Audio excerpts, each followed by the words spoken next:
से जान से ज्यादा मोहब्बत करने वाले मेरे सुन्नियों, आपसे पूछता हूं थोड़ा गौर करना, ईमान वाले दिल पे हाथ रखकर सोचना, जानियों की फहरिस्त बनेगी कि सारे जानी एक साथ खड़े रहे, तो बताओ जहां यजीद होगा वहां जानी लोग होंगे कि नहीं होंगे? और निगाहों की पाकीज़ा, निगाहों को पाकीज़ा रखने वालों की फहरिस्त बनेगी कि जो निगाहों को नीचा रखते थे, औरतों को पाप की नजर से नहीं देखते थे, जिनकी निगाहों में तकद्दुस था, वो सब एक तरफ खड़े रहे। तो बताओ, अल्लाह अकबर, निगाहों को तहफ्फुज देने वाले इमाम हुसैन के साथ खड़े होंगे और जिना करने वाले यजीद के साथ खड़े होंगे।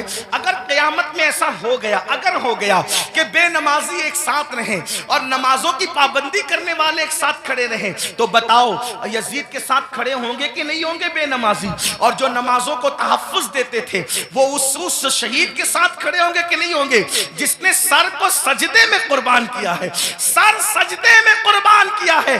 अल्लाह अल्लाह किसी ने कहा था, हो सके तो लाइए दोनों जहां मीजान में, मैंने एक सजदा जमीने करबला से ले लिया।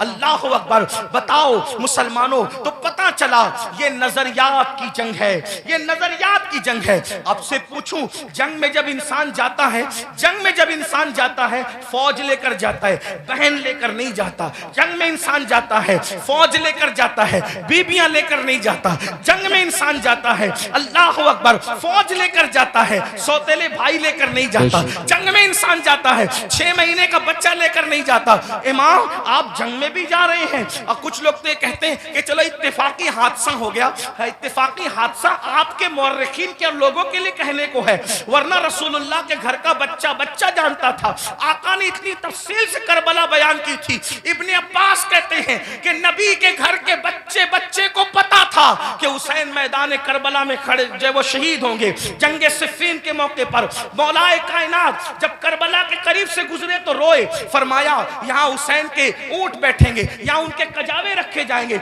यानी कितनी तफसील मालूम थी खानदान रसूल को कि ऊंट कहाँ बैठेंगे वो भी पता है, खैमे कहाँ लगेंगे वो भी पता है, कजावे कहाँ रखे जाएंगे वो भी पता है।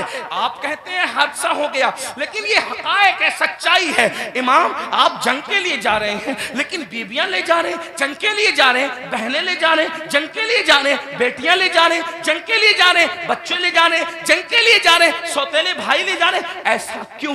इमाम गोया के बताएंगे, ये तलवारों के टकराने की जंग नहीं, बल्कि ये किरदार की जंग है, ये नजरियात की जंग है। एक तरफ यजीद सौतेली माँ को पाप की नजर से देख रहा है, तो हम मैदान में बताएंगे कि सौतेले रिश्ते का तकद्दुस क्या है। आप देखें, पूरी दुनिया के अंदर सौतेला रिश्ता हमेशा मशकूक रहा है। आप तवज्जो करें, सौतेला रिश्ता हमेशा मशकूक रहा है। आप नहीं देखते सौतेले रिश्ते का मतलब? कुरान की तफासिर उठा करके देखें, इब्ने अब्बास से लेकर साहिब नईमी तक सौतेले रिश्ते का मतलब क्या?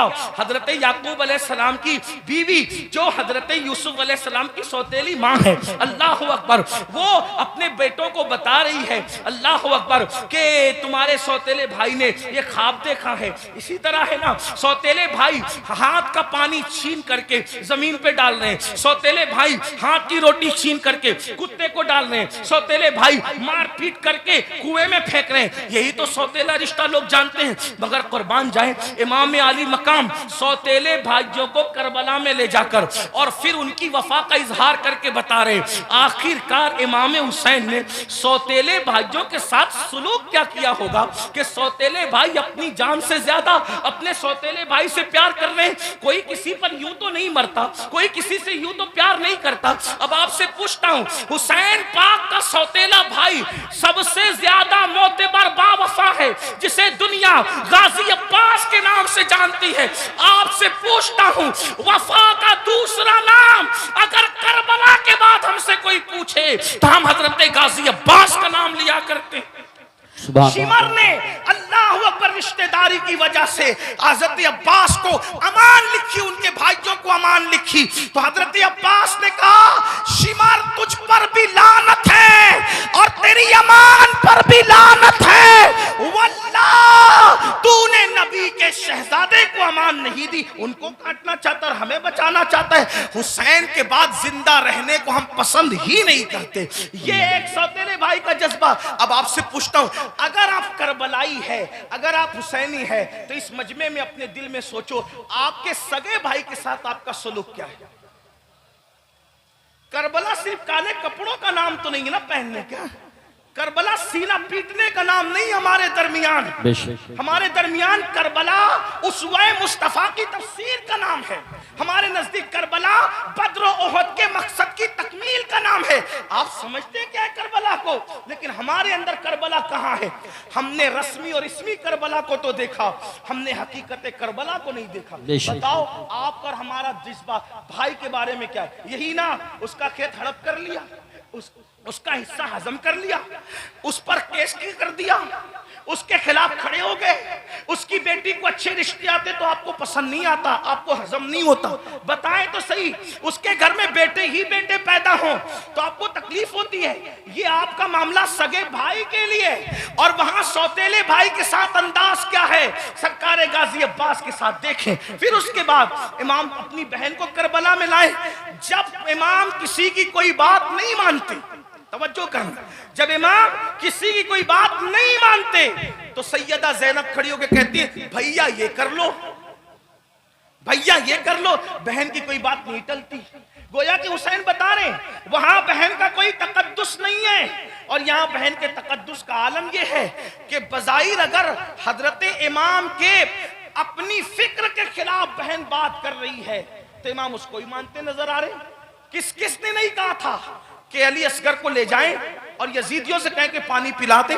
इमाम ने सबको मना किया, लेकिन जब बहन आई और बहन ने कहा मेरे लिए चले जाएं, मैं कह रही हूं आप चले जाएं, तो मौर्रिखीन लिख रहे हैं बहन की बात मानकर इमाम यजीदियों की तरफ जाते हुए नजर आते हैं। हालांकि ये इमाम पाक रदी अल्लाह तबारक व तआला की शान है कि यजीदियों के हाथों से उनके शहजादा वाला तबार ने पानी नोश नहीं फरमाया, वो तो शहीद हो गए। लेकिन आपसे पूछता हूं, बहन के बारे में इमाम आली मकाम का हाल ये, बीबियों की मौजूदगी में क़यादत का झंडा खानदान नबूवत का किसी के हाथ में देते हैं, बेटियों की और बीबियों की मौजूदगी में उसको बहन कहते हैं। बताओ, इमाम तो बहन से इतना प्यार करते हैं। हमारा और आपका बहनों के साथ क्या ताल्लुक है? हमारा और आपका बहनों के साथ क्या रिश्ता है? आप बताएं मुझे। अगर बहन घर आ जाए 4 बच्चों को लेकर तो भाई और भाभी बात करते हैं, खिलाएंगे कहां से? हैरत की बात यह है, जिस कौम की सोच फिक्रे हुसैन से इस कदर गिर जाए, फिर क्या उस कौम के लिए ना कहा जाए कि वो नाम के लिए तो हुसैनी बनी है, लेकिन अफकार के एतबार से वो कहीं ना कहीं यजीदियत का शिकार है। मेरे आका सल्लल्लाहु अलैहि वसल्लम के दीवानों, जानते हैं बहन का मकाम क्या है, बहन का मर्तबा क्या है? और ये अल्लाह के रसूल अलैहिस्सलाम से सीखा। आका अलैहिस्सलाम की कोई हकीकी बहन न थी, लेकिन जब जंग हुनैन के मौके पर अल्लाहु अकबर, हुनैन के अंदर वाफर मिकदार में, कसीर मिकदार में जब वो गनीमत का माल आया तो उस वक्त तो एक खातून आई और आने के बाद कहा, ए मोहम्मद मैं आपकी बहन हूं, मैं आपकी बहन हूं। हुजूर अलैहिस्सलाम को उस बहन से जुदा हुए तकरीबन कमोबेश आधी सदी बीत चुकी थी। अल्लाह के हबीब अलैहिस्सलाम ने कहा, तुम मेरी बहन हो, नाम क्या है? कहा, मेरा नाम शैमा है, मैं हलीमा की बेटी हूं। आका अलैहिस्सलाम ने फरमाया, शैमा को तो जानता हूं, हलीमा को भी जानता हूं, मेरी वो माँ है, रजाई माँ, लेकिन शैमा तुम मेरी बहन और तुम ही हो, इसकी निशानी तुम्हारे पास क्या है? अल्लाह, क्या निशानी है मुझे बताओ। तो हजरत शैमा कहती है, एक बात ऐसी है जो सिर्फ तुम और मैं जानते हैं, तीसरा कोई नहीं जानता हमारे सिवा। का वो कौन सी? तो आका अलैहिस्सलाम से उन्होंने अर्ज किया, एक दिन मैं आपको कहीं ले जाना चाहती थी, एक दिन मैं आपको कहीं ले जाना चाहती, आप आना नहीं चाहते थे, मैंने जबरदस्ती की, गोद में छीना। आपने अक्सर ये मंजर देखा होगा घरों में कि बड़ी बहनें भाई को गोद में ले जाना चाहती है, वो नहीं आना चाहता, तो क्या होता है, वो जबरदस्ती खींचती है, तानती है, ऐसा करती है। तो शैमा कहती है, आप नहीं आना चाहते थे, मैं ले जाना चाहती थी, मैंने जबरदस्ती की, तो आपने मेरे कंधे पर दांत काट लिया था, और वो दांत काटने का निशान अब भी मौजूद है। हुजूर अलैहिस्सलाम ने ये सुना तो इतना हंसे अपनी शान के मुताबिक कि हुजूर अलैहिस्सलाम की दाढ़ें नजर आई। और फिर जब ये साबित हो गया कि शैमा यही है तो आका ने फरमाया, ऐ मेरे सहाबा, शैमा के ससुराल की बकरियां, भेड़े, ऊंट, घोड़े जितने गनीमत में आए हैं, चूंकि ये मेरी बहन है, मैं इसको वापस करता हूं, तुम लोग भी वापस करो। सुभान अल्लाह, नारे तकबीर। फरमाए बहन का ये इकराम है, हालांकि वो हकीकी बहन नहीं है, वो हकीकी बहन नहीं, रज़ाई बहन है। इकराम देखो, एहतराम देखो। हमारे पास बहन का क्या एहतराम है? अगर बहन जवान हो गई, उसको रिश्ते नहीं आ रहे हैं तो भाई बोझ समझता है, बोझ समझता है। और जब भाई बोझ समझता है तो वो देखती है कि भाई का मुंह अच्छा नहीं, बाप बोझ समझ रहे, बाप का मुंह अच्छा नहीं, माँ बोझ समझ रही, बाप का मुंह, माँ का मुंह अच्छा नहीं। तो फिर एक बेटी ये फैसला करती है, जिस घर में न भाई अपना हो, न बहनें अपनी हो, न माँ अपनी हो, न बाप अपना हो, सब तो मुंह उतार करके मुझे बोझ समझते हैं, तो फिर वो मजबूरन ये फैसला करती है कि फिर बाहर जहां से प्यार मिल रहा है, प्यार अगरचे धोखे की तौर पे मिल रहा है, अल्लाह अकबर, फिर क्यों ना उसी का हाथ पकड़ लिया जाए।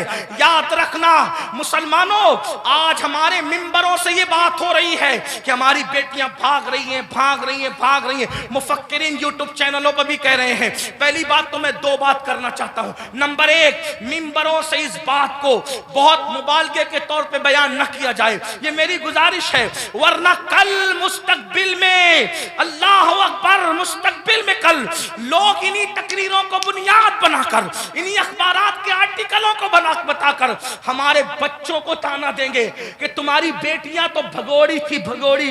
कौन की बेटियां भगोड़ी थी? कोई कहता है 30 लाख चली गई, कोई कहता है 40 लाख चली गई, कोई कहता है 50 लाख चली गई। मैंने कहा हजरत जी सबूत तो बताएं, इतनी चली गई कहां गई, जरा ये तो बताएं। वो कहा मीडिया में आया है। मैंने कहा ओ नादानो, थोड़ा तो जरा शऊर करो, हर बात तो बोलने की नहीं रहती। अगर मीडिया कह दे कि चांद हो गया, चांद आ गया, तो क्या उसकी बात मानोगे? का नहीं मानेंगे। हमने कहा जिस मीडिया के कहने पे चांद का आना नहीं मानते, उस मीडिया के कहने पे बेटियों का भाग जाना कैसे मान लेते हो? वल्लाह आज भी मुसलमानों की बेटियों में इतनी गैरत है कि किसी और की मां में उतनी गैरत नहीं है। लेकिन कहीं कुछ गई है, कहीं कुछ गई, मैं जानता हूं, इनकार नहीं कर रहा हूं, कहीं कुछ गई है। लेकिन कौन गई है? वो गई है खदीजतुल कुबरा का किरदार जिसने नहीं सीखा। कौन गई है? आयशा सिद्दीका का किरदार जिसने नहीं सीखा। कौन गई है? सैयदा फातिमा ज़हरा का किरदार जिसने नहीं सीखा। कौन गई है? सैयदा ज़ैनब का किरदार जिसने नहीं सीखा। वो चन गई है। लेकिन याद रखना, हम इतना मुबालगा न करें, इसलिए कि बातें बातें होती है, हकीकतें हकीकतें होती है। अल्लाह अकबर, अपनी बातों को दिलचस्प बनाने के लिए पूरी कौम की आबरू का हम सौदा न करें, थोड़ा सा हमें ख्याल करना होगा। और एक बात कहता हूं, एक बात कहता हूं, लेकिन चले चन गई तो गई, एक बात कहता हूं, बहुत पूरे यकीन से कहता हूं, उलमा मौजूद हैं, मेरे मखदूम भी मौजूद हैं, सादात किराम भी मौजूद हैं। अल्लाह अकबर, जब तक मुसलमान बेटी को जन्नत समझता था, उस वक्त तक हमारी बेटियां घर से कभी नहीं भागी थी। जब से मुसलमान ने बेटी को बोझ समझा है, अब हमारी बेटियां घरों से जा रही है। अगर जा रही है चंद तो बोझ समझा इसलिए जा रही। बेटियों को बोझ न समझो, बेटियां बोझ नहीं है, जन्नत है। बेटियां बोझ नहीं है, जन्नत है। बहनें बोझ नहीं है, जन्नत है। इसलिए उनकी खिदमत करो। क्या लोगों को यह नहीं पता? अल्लाह के सच्चे रसूल सादिक व मसदूक ने फरमाया, बेटी की परवरिश करने वाला और मैं मोहम्मद जन्नत में इतने करीब होंगे जैसे ये 2 उंगलियां करीब है। आपसे पूछता, ये लोग कहते हैं हजरत ऐसा तावीज दी हमेशा बरकत रहे। मैंने कहा बेटी उस तावीज का नाम है क़यामत तक बरकत रहे। वो कैसे?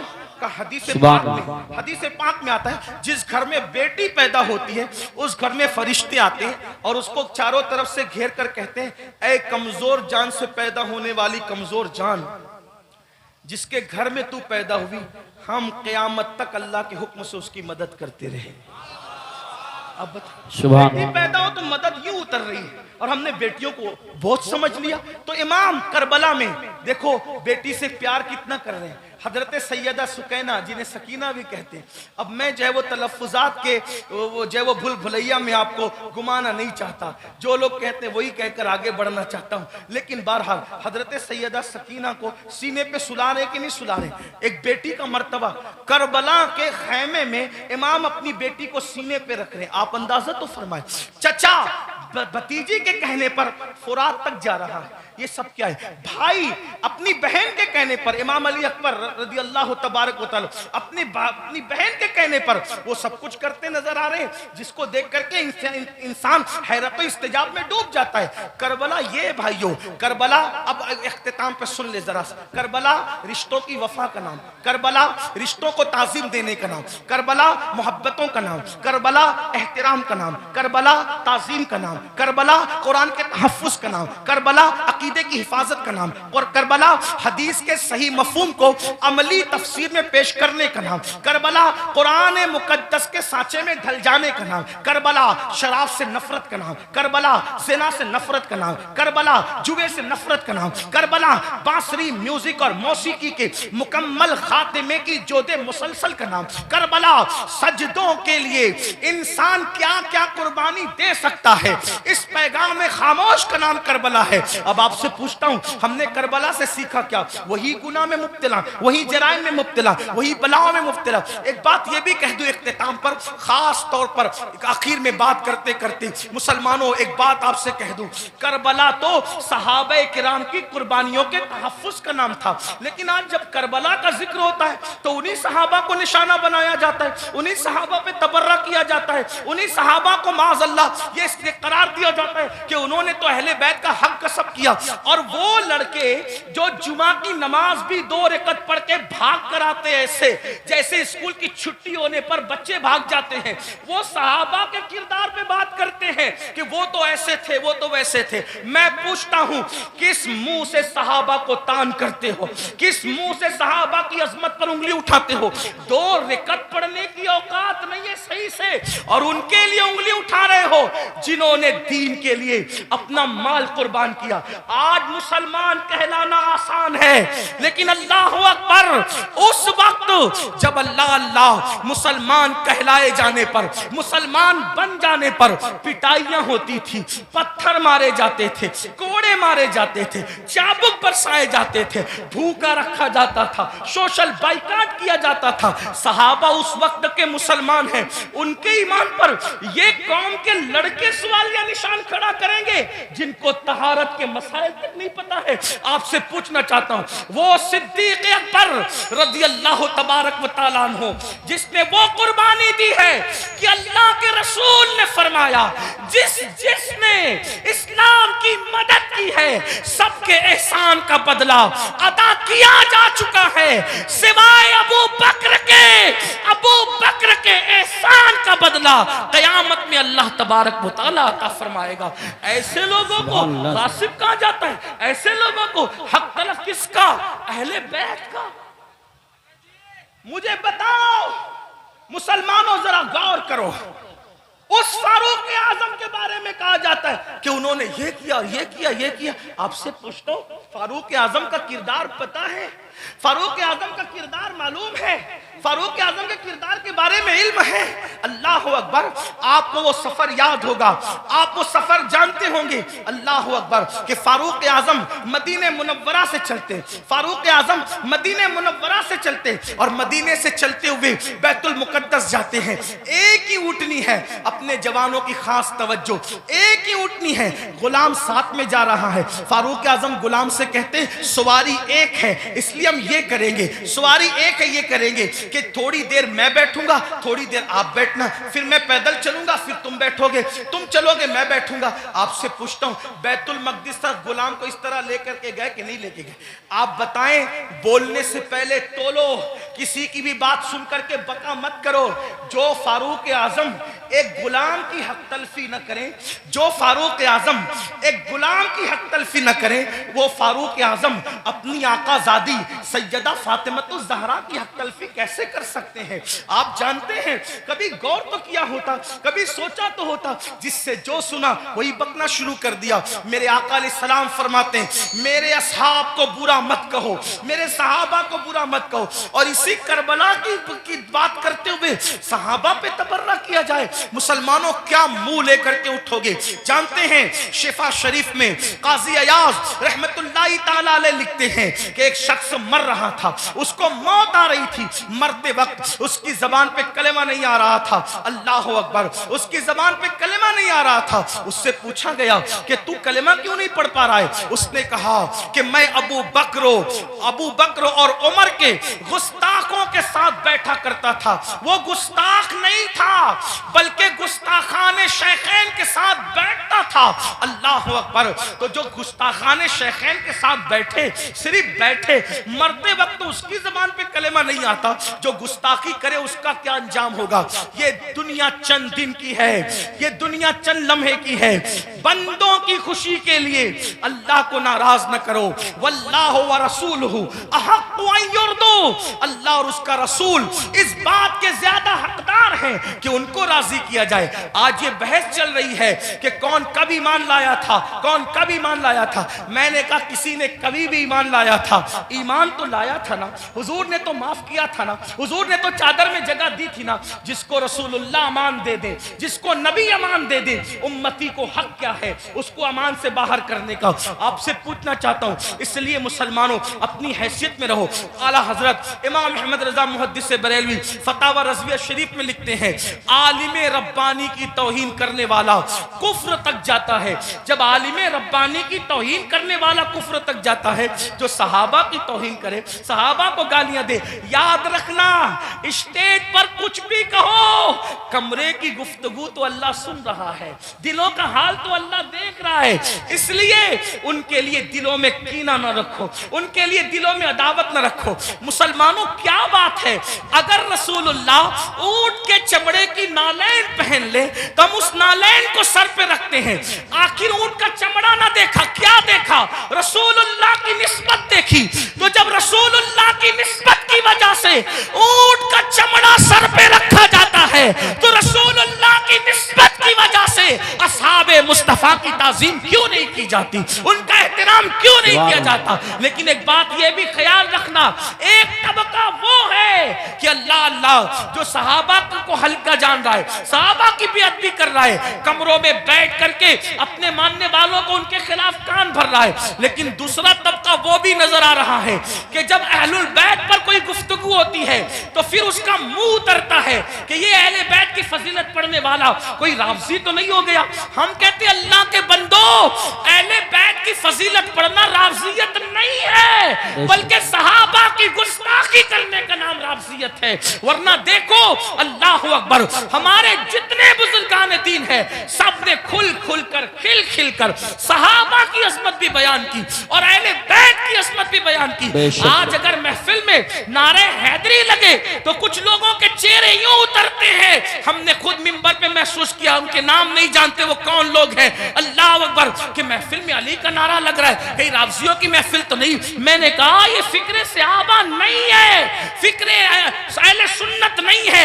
हमारी महफिलों में सहाबा के साथ अली ये मुर्तजा का नारा लगता था, लगता है और इंशाअल्लाह लगता रहेगा। बल्कि सहाबा ने तो मेयार करार दिया है ईमान का अली ये मुर्तजा को। फरमाया जब लोगों में बिदअतें फैलने लगी, फितने उठने लगे, तो महफिलों में लोग आते तो हम सोचते कौन अपना और पराया है। तो जब लोगों को छांटना चाहते, लोगों को तकसीम करना चाहते, अपने और पराये का फर्क क्या है, तो हम जिक्र अली करने लगते। अली का जिक्र सुनकर जिनके चेहरे खिल जाते, समझ जाते ईमान वाला है, जिसका चेहरा उतर जाता समझ जाते कि मुनाफिक है। नारे तकबीर, इसलिए नारे जिक्र रिसालत। अली करो मगर एहतराम सहाबा के साथ, जिक्र अहले बैत करो एहतराम सहाबा के साथ, सहाबा का जिक्र करो अहले बैत की ताजीम के साथ, क्योंकि ये दोनों रसूलुल्लाह से मंसूब है। बल्कि यूं कह ले हुजूर के इर्द गिर्द सितारे गर्दिश कर रहे, जो गर्दिश घर के अंदर कर रहे हैं उनको अहले बैत कहते हैं, और जो घर के बाहर कर रहे हैं उनको सहाबा कहते हैं। हुजूर की निस्बत का ख्याल करो। आइए अपनी बात को इख्तिताम तक पहुंचाते हुए ये बात अर्ज करूं, मुसलमानों, हमने बातें बहुत की, बहुत बातें की। हम सब जगह हैं, अमल के मैदान में नहीं, अमल से कोरे, जिंदगी गुनाहों में डूबी हुई है। याद रखना, अल्लाह की बारगाह में हमें और आपको पहुंचना है, अल्लाह को मुंह दिखाना है, अल्लाह की बारगाह में खड़े होना है। आइए आज से पहले कुछ किया, जो किया सच्ची तौबा करें, अल्लाह की तरफ पलटे, अल्लाह की तरफ वापस आए। याद रखिए, इंसान जहां जाकर जुर्म का एतराफ करे, जहां जाकर एतराफ जुर्म करने से इंसान